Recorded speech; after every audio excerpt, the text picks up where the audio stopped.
Nouvelle semaine, j'ai pas récap le trade que j'ai pris hier, lundi. Hier j'ai pris un trade et là on est mardi. Je vais récap le trade d'hier, lundi, et le trade d'aujourd'hui, mardi. Ici sur le Nasdaq,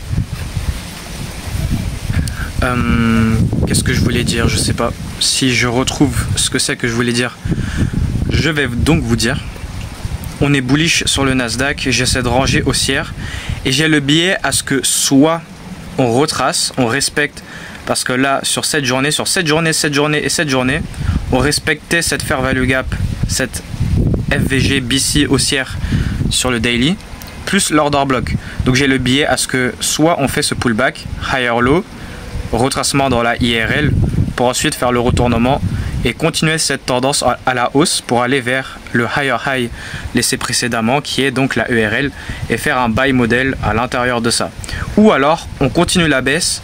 Ça c'est un mouvement qui s'est fait rapidement à la hausse, donc si on va varier tout ça à la baisse et venir chercher les liquidités en bas qui sont là et entrer dans cette fair value gap en daily pour ensuite potentiellement continuer, et aussi order block en weekly. Donc si on va faire ça, c'est en variant lentement, en faisant plein de bougies rouges, comme donc on a fait ce scénario. Et je suis affreux là, je suis moche. C'est pas grave, on s'en fout. Je suis tout blanc là, j'ai waouh. Ok, je vais bronzer l'été d'après. Ok, cet été j'ai pas bronzé, mais je vais bronzer l'été d'après. Je sais pas si c'est là. Ok, j'arrête. Donc on a ces billets et au final on a fait le MMSM. Ok, on a varié tout ça en faisant toute cette suite de bougies baissières, mais pour moi je voyais plus de probabilité à ce qu'on va faire le scénario haussier, respecter cette fair value gap comme on a été en train de faire pendant 3 jours et respecter l'order block.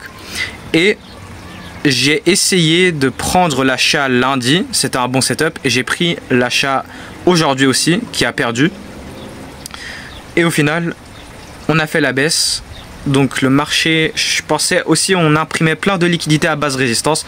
Donc la ERL forcément à l'extrémité. Puis là, puis là, puis là, puis là. Et voilà, je vais aller sur le 4 heures maintenant. Et sur le 4 heures, donc ma rangée haussière, c'est de là à là. On retrace dans la IRL. Ok, on a la fair value gap en daily, l'order block en daily. On a aussi cet order block en 4 heures sur lequel on était venu taper hier pour prendre le trade. Donc là j'ai mes points d'intérêt higher time frame. Là forcément on est en train de retracer sur cette rangée haussière après avoir inversé cette fair value gap, respecté, etc. Mais ça on s'en fiche, je peux l'enlever. Et là donc on fait ce retracement. Et là maintenant je vous ai expliqué le billet, je vous ai expliqué les points d'intérêt sur les temporalités plus grandes que j'utilise pour chercher à acheter. Et là maintenant je vais vous montrer le setup. Avec le S&P 500, on était en train de former plein de SMT divergence. Il y avait de la SMT entre ces bas là, mais ça c'est derrière, on s'en fiche un peu de ça. On a formé de la SMT, on formait plein de SMT partout, donc ça c'était bien. Et j'aime pas me regarder dans la caméra là, je vais pas vous mentir. Mais ouais, allez. Donc je vous explique ça. Maintenant pour ce qui est des trades eux-mêmes, on est à 4 minutes dans la vidéo. C'est pas grave. Je dois me rappeler de tout, mais là je vous ai expliqué le billet et les points d'intérêt sur les temporalités plus grandes. Alors là, order block daily, order block 4 heures du coup, et fair value gap daily. On est passé en dessous de celle-là, mais ouais, on regarde pas trop. Et on a retracé dans un très bas discount de la rangée. À ce point là, lundi c'était ok, mais au point où j'ai acheté aujourd'hui c'était un bas discount. Ok. Là dans mes trades récap, là j'étais en train de bien trader, mais la semaine dernière et la semaine encore d'avant j'étais en train de mal trader parce que j'ai pris des mauvais trades que je devais pas prendre et j'ai raté des trades. Mais donc là j'ai des trades récap qui sont pas très bien autour de mon modèle, mais je vais me remettre à bien appliquer mon modèle et ouais, faire des bons trades récap comme avant, les semaines d'avant, pas la semaine dernière et pas la semaine encore d'avant, mais les semaines d'avant je faisais voilà, je prenais mon modèle quoi, des très bons exemples du modèle. Si vous êtes en train pour ceux qui trade mon modèle, ceux-là qui utilisent ces trades récap actuels en tant qu'exemple pour le modèle, le trade de lundi c'est un bon exemple. Mais il y a des trades récap où c'est pas très bon, c'est pas des bons setups, mais dans tous les cas si vraiment vous êtes ceux qui trade mon modèle, et que vous n'êtes pas dans le Discord, bah, demandez-moi d'entrer dans le Discord, et vous entrez dans le Discord et vous avez tout en détail, tout. Je fais des breakdowns et voilà. Donc rejoignez le Discord pour ceux qui tradent le modèle, et ceux qui tradent un autre modèle et qui sont juste là pour voir ma tête affreuse, eh bien voilà, cool. Ou alors ouais, bref. Alors je vais aller sur le 1 heure. Ça c'est lundi et ça c'est aujourd'hui. Alors ça c'était vendredi. Sur lundi, ici on avait formé ces bas égaux. Ça c'était le bas de Londres, ça c'est le haut asiatique. Le haut de Londres c'est là-haut, et ça c'est le haut asiatique. Et j'ai pour cible de faire ce MMBM, donc on était en train un peu de le faire. Mais ouais, au final on continue à la baisse. On a juste retracé dans cette fair value gap. Là on descend, voilà, là on retrace dans cette fair value gap. On inverse la petite ici, CSD, on reteste BPR et on continue. Donc voilà, là c'est un petit peu le raisonnement de la continuation baissière. Mais là pour le raisonnement de mon biais haussier,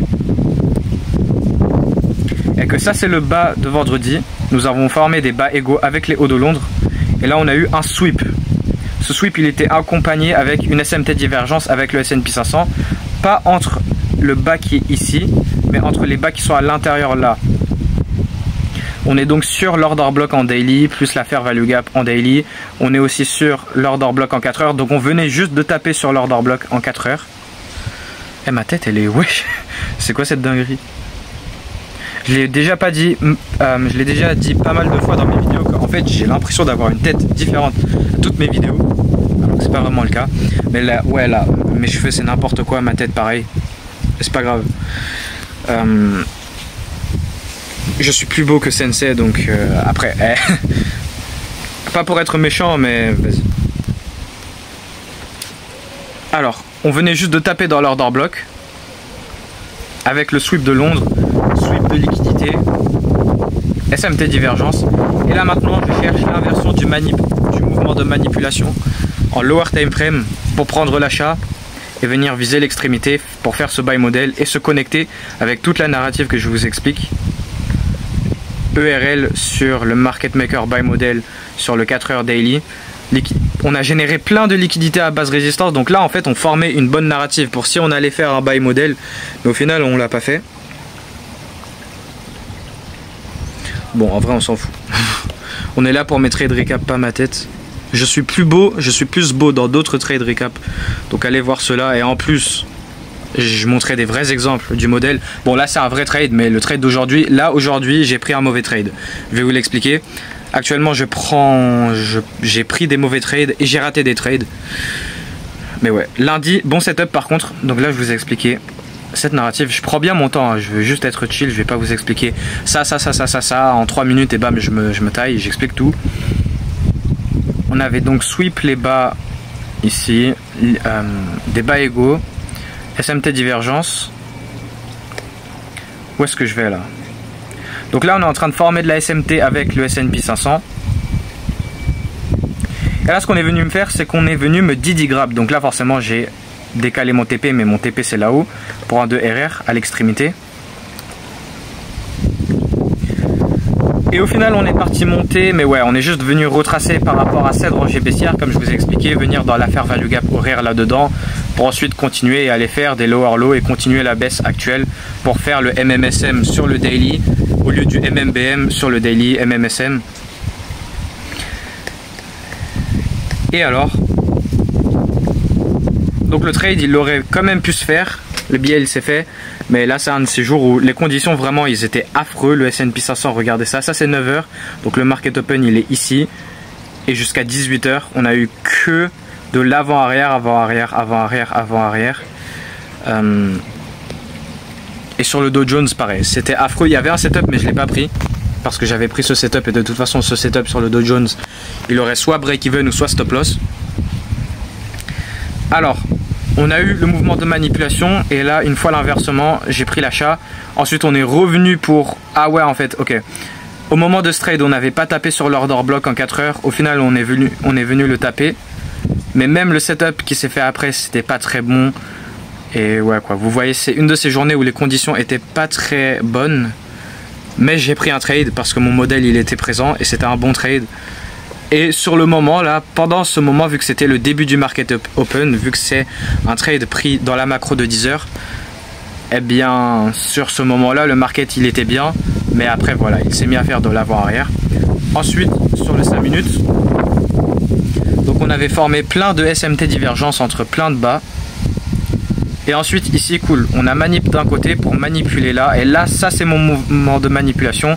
On vient sweep toute la liquidité plus le bas de vendredi qui est ici. Là ici on s'est arrêté juste avant le bas de vendredi, et là on a eu un sweep tout pile du bas de vendredi. Et ensuite on est venu re-sweep, et là on inverse, on prend notre temps, avant-arrière, avant-arrière, et au fur et à mesure on monte. Et puis là c'est session asiatique, et là c'est vraiment une de ces journées où le market il est vraiment pas très bon, mais sur le moment ça se voyait bien avec le price action de ce moment là, vu que c'était le début du market open. Bref, là je me répète, et moi je suis entré sur quoi? L'inversement de cette fair value gap, et ça se représente, ça c'était le 5 minutes, et là maintenant 1 minute.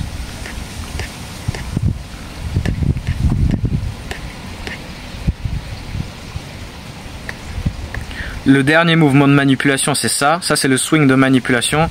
On l'a inversé avec market structure shift plus inversion de la fair value gap, fair value gap inversé, et la fair value gap sur le 1 heure.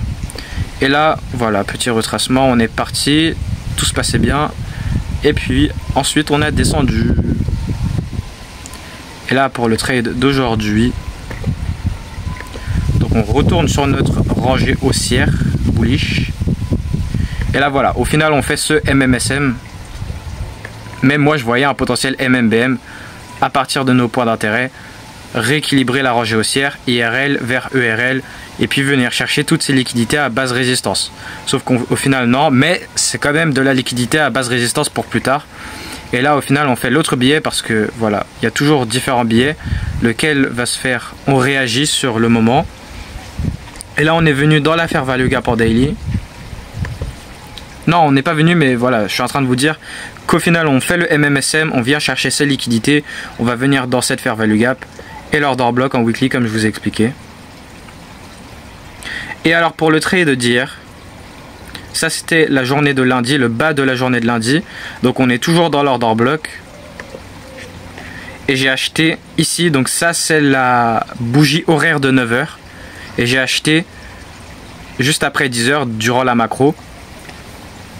Alors ce qui se passait c'est que voilà, à ce moment là on était vraiment retracé, on a retracé à un gros discount de la rangée baissière, ce qui n'est pas très bon, mais il y a quand même un setup puisqu'on est encore en train d'utiliser tous ces points d'intérêt sur les temporalités plus grandes, et on prend le bas de la journée d'avant, et ce que j'ai pas aimé aussi, donc voilà pourquoi c'est un mauvais trade. Je suis en train, il y a une fourmi, attendez. Donc on a pris le bas de la journée précédente et on n'a pas clôturé au-dessus. On a eu ce gros truc baissier, et là voilà. Au final j'ai pris un trade sur un simple pullback continuation. Et sur le 15 minutes, on a sweep le bas de la journée d'avant. Grosse SMT divergence avec le S&P 500 qui lui ne vient pas sweep le bas d'avant. Et en plus le S&P, au final on est allé contrairement au mouvement. Mais là le S&P il avait montré qu'il montrait à la hausse par rapport à, voilà, on avait sweep ça, mais on n'a pas sweep le bas de Londres qu'on est venu faire, plus le bas qui est là. Donc là c'est de la plus grosse SMT. Et là donc encore une fois on génère notre côté de gauche. Ça c'est le haut de Londres, ça c'est le haut asiatique, ça c'est le côté de gauche, et là je m'y attends à un buy model, donc retournement à ce point là après avoir tapé dans mes points d'intérêt. Ah, je bégaye. Bon, je vais me remettre dans mes vrais bons trade récap où je vous montre des bons exemples du modèle, où je parle bien, où je passe pas 16 minutes à expliquer deux maudits petits trades. Mais voilà, en tout cas, au moins j'aurais tout développé. Et le truc, c'est que, voilà, vu que j'explique le trade de lundi aussi, j'ai supprimé des dessins, je dois me rappeler de qu'est-ce que c'est. Voilà. Et à ce moment-là, donc c'est un bon trade à peu près, mais il y avait les raisons. Donc on est très bas dans la rangée haussière HTF. On avait sweep la liquidité mais sans clôturer au-dessus. En mode c'est Wesh, comment je dis... Voilà, on a eu cette clôture horaire pas très bonne en dessous du bas de la journée précédente. C'est pas comme si on l'avait sweep pour ensuite clôturer au-dessus.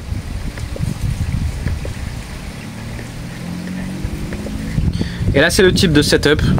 C'est la dernière fois que je fais ça, c'est la dernière fois. Et si je le fais, c'est sur la vraie bonne confirmation, parce que ce type de setup, considérant que c'est un bon setup, il y a un élément, c'est la vente, c'est un élément gênant, c'est la vente contre ce gros mouvement baissier de manipulation. Et en fait ce mouvement baissier, c'est pas vraiment le mouvement de manipulation, juste on descend agressivement, displacement, retracement dans le gap, continuation. Au final c'est ça. Donc il n'y a pas de réelle manipulation. Moi je voyais ça comme une vraie grosse manipulation, alors que non. Et sur le 5 minutes, on a eu ce sort de CSD. En fait j'aimais pas trop. Donc la confirmation elle est pas bonne. Je suis en train de vendre contre ce gros mouvement baissier, alors que par l'expérience et par le type de scénario que je vois encore et encore, on va toujours, donc si ce setup il se serait fait, je l'aurais pris sur, là c'est le premier rebond, retracement, et si on aurait fait un deuxième rebond, et là la vraie confirmation, là je serais entré. Sauf que j'ai acheté sur le premier rebond, donc ça c'est le mauvais truc. En plus de ça, le contexte général il est pas très bon. Et là sur le 5 minutes, on a eu ce displacement après une petite pause, sweep interne, SMT divergence entre ça. Et là sur le 1 minute, ça c'est le mouvement de manipulation, sauf que je vais pas attendre le shift tout là-haut. On a eu ce retracement par rapport à cette rangée baissière dans la fair value gap, puis normalement continuation pour continuer plus bas, sauf que non, on a échoué, on respecte cette BC, et là on passe au-dessus de ce swing, de ce point quoi, market structure shift, plus inversement de la fair value gap.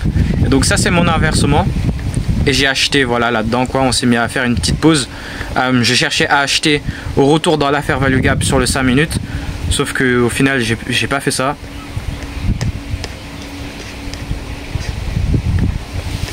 Et voilà. Donc ça c'est le mouvement de manipulation, sauf que je vais pas attendre le point tout en haut, l'inversement total, il y a la IFVG. Ok, on revient, on displace au-dessus, voilà. Et ensuite on a continué baissier à partir de ces gaps là. Voilà. Et après aussi peut-être on peut dire qu'on forme un sorte de épaule, tête, épaule. Mais ouais. Voilà, donc il y a mes points d'intérêt, il y a la narrative. On fait ce sort de retournement. Mais cette inversion elle est pas très bonne. Je suis en train de vendre contre tout ce mouvement baissier. Ce type de setup, je l'ai déjà montré plusieurs fois sur ma chaîne. Et c'est la dernière fois que j'achète le premier rebond. Déjà, donc là, supposons que le setup il se serait fait. Ok. J'ai pas acheté sur le deuxième rebond. Mais en plus de ça, sans compter tout ça, je suis aussi en train de prendre un mauvais trade par une narrative qui est pas très bonne. On est vraiment en train de retracer très discount dans la rangée HTF. Il y a plus de signes qu'on va juste continuer, faire le MMSM et venir chercher l'extrémité, la ERL par rapport à là. Donc la ERL ici, et c'est ce qu'on est venu faire. Ça c'est la dernière phase du market maker sell model, donc là on s'accélère. Et bref, donc je suis en train de me faire sur le moment des idées pour ce billet haussier que je suis en train de vous raconter. Sauf qu'en même temps, le prix il est en train de me montrer la narrative pour faire la continuation baissière que je voyais sur le moment, mais j'ai quand même pris le trade. Parce que ouais, ok, là c'est vraiment ce genre de jour un peu compliqué où il y a un conflit de narrative, un setup qui se forme mais qui n'est pas très bon, et je suis quand même intervenu dessus. Donc ça c'est très clairement un B, voire un B-, voire C. Par le simple fait, voilà, comme j'ai dit, que je suis en train d'acheter contre ce mouvement baissier. Et voilà, lundi c'était un bon setup pour la narrative haussière, c'était un bon trade, mais aujourd'hui j'ai pris un mauvais trade. Alors pour trader le modèle ATM, ça c'est donc un mauvais trade, pas à prendre. Je gagne donc l'expérience par rapport à ça, et vous aussi, par ce trade récap. Et voilà. Donc sur ces trades récap, ça n'a pas été très fou. Là, j'ai expliqué un bon trade lundi. Ok, c'était un bon setup. Et au final, il n'y a rien vraiment qui s'est fait. J'ai pas eu tort sur la direction. Au final, le prix il est parti. Mais ouais, on m'a manipulé. C'était une journée, une condition choppy. Et voilà le trade de mardi qui était pas très bon. Et on se voit au prochain trade récap. J'ai la bouche super sèche. Ouais. Bon, j'ai tout expliqué. Et voilà quoi. Tout ce que je peux dire, c'est faut uniquement intervenir sur les bons setups à haute probabilité. Là, le trade lundi, c'en était un. C'est une bonne représentation du modèle. Narrative, point d'intérêt, higher time frame, la confirmation avec inversement du mouvement de manipulation. Il y a la SMT, il y a toutes les confluences. Mais mardi, c'est mauvais. Ok, ce trade là que j'ai pris mardi, c'est mauvais. Et tant que le setup se forme pas, tant que mon modèle n'est pas présent, je fais rien. C'est littéralement ça, c'est simple que ça. Les semaines d'avant, j'étais en train de bien trader, mais là, cette semaine et la semaine dernière, ça a été mauvais. J'ai fait 2 mauvaises semaines de trading et je ne vais pas ne pas faire de trade récap juste parce que j'ai fait des mauvaises semaines, parce que je vous montre, ok, la chose négative dans ces trades récap actuels, c'est que je suis pas en train de vous montrer des bons exemples du modèle, mais la chose positive, c'est que je suis en train de vous montrer des éléments d'expérience qu'on peut utiliser pour ne pas reproduire ce que c'est que j'ai été en train de faire ces deux dernières semaines. Et voilà. Donc ça c'est le point sur le point actuel de mes trades récap, etc. Qu'est-ce qui se passe? Ces 2 mauvaises semaines de trading, j'ai pris des bons trades, mais en fait j'ai pris des mauvais trades, comme là aujourd'hui par exemple, ce mardi de cette semaine, et j'ai raté des trades. J'ai raté des setups, des bons setups, donc vas-y, c'est un peu bête, je prends des mauvais trades qu'il n'y a pas à prendre. J'ai raté des setups que du coup il fallait prendre. Et ouais. Et en plus mes explications elles puent la merde en ce moment là, je sais pas ce que je fais. Je suis lent. Et ouais. Mais vas-y. Bon, je suis un yappeur professionnel. Je vais enfin arrêter la vidéo, mais vas-y. On est ensemble là, c'est les derniers qui sont encore là, ou peut-être il n'y a personne. Mais ouais. En tout cas, le trade récap il est fait. Je ne vais pas, genre je suis transparent moi, je ne vais pas ne pas faire de trade récap juste parce que j'ai pris un mauvais trade ou alors j'ai raté des setups. Et ouais. Que je suis dans ma phase où je sais pas, là j'arrive plus à parler, là je sais pas ce qui se passe. Ouais. Donc je vais arrêter la vidéo. J'ai tout dit. Les trades récap en ce moment, ils sont négatifs dans le sens où je montre pas des très bons exemples du modèle, mais c'est positif où je montre mon expérience et de l'expérience sous forme de vidéo sans devoir faire l'erreur, genre sans physiquement avec le bouton en mode faire les erreurs que j'ai été en train de faire, mais pour vous les montrer et ne pas les faire. Et de bien suivre le modèle, parce que là aujourd'hui le modèle, genre ouais ok, je me crée un setup, je me crée quelque chose, mais derrière c'est pas très bon. Et voilà. Donc pas des très bons exemples du modèle actuellement. Ok, j'ai raté des trades et j'ai pris des mauvais trades, mais par contre on peut utiliser cette merde actuelle comme expérience pour éviter des pertes, parce que ce qui est très important aussi, c'est de pouvoir éviter des pertes. Genre aujourd'hui j'aurais normalement dû éviter cette perte, parce que ok, il y a ce setup qui se forme, mais c'est pas très bon, c'est pas mon A setup à haute probabilité quoi, pour faire les choses simples. Parce que là vas-y, j'arrive pas à expliquer et j'ai plus envie de parler. Oh, c'est quoi ça? Ah ouais, quand on maintient le clic sur TradingView, ça nous affiche ça là, le OHLC. Mais ouais, on s'en fout. Qu'est-ce que je raconte? Je yappe. Allez, j'arrête là. J'en ai marre. Il y a un train qui passe en plus. Allez, salut, on se voit au prochain trade récap. Et on utilise moi surtout, et vous, si vous êtes encore assez stupide pour regarder un trade récap aussi débile, c'est vraiment stupide, hein, c'est un truc de fou. C'est ridicule. Mais en tout cas, ça s'utilise pour ne plus répéter cette merde et pour ne pas produire cette merde vous-même, si vous êtes donc sur cette vidéo. Et ouais.